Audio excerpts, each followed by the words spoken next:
ఏం మనుషులు sir insurance ఏజెంట్లు వెంటబడుతుంటారు అని నన్ను ఒకరు అడిగారు. నేను చెప్పాను, మీకు ఆరోగ్యం ఆదాయం ఉన్నంత వరకే వాళ్ళు మీ వెంటబడతారు.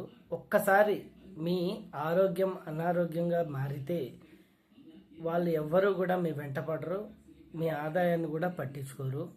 మీతో పాటు మీతోటి ఉన్న ప్రజలు కూడా మిమ్మల్ని ఎవరిని పట్టించుకోరు. కాబట్టి ఆరోగ్యం ఉన్నంత వరకే మీ వెనక ఎవరైనా పడతారు.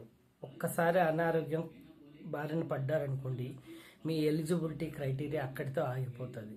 కాబట్టి మీరు ఆరోగ్యంగా ఉన్నప్పుడే హెల్త్ పాలసీని తీసుకోండి, అప్పుడే ఎవరైనా వెంటపడతారు. ఒక్కసారి మీ హెల్త్ బాగాలేదు అనుకోండి, మీ వెంట ఎవ్వరూ పడరు.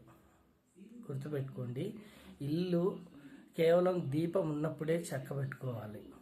ఆ దీపం లేనప్పుడు ఇల్లు చక్కబెట్టుకోవాలని చూస్తే ఉపయోగం ఉండదు. అలాగే మీ ఆరోగ్యం బాగున్నప్పుడే మీ హెల్త్ పాలసీని తీసుకోండి. తర్వాత తీసుకోవాలనుకున్న ఎవ్వరు ఇవ్వరు.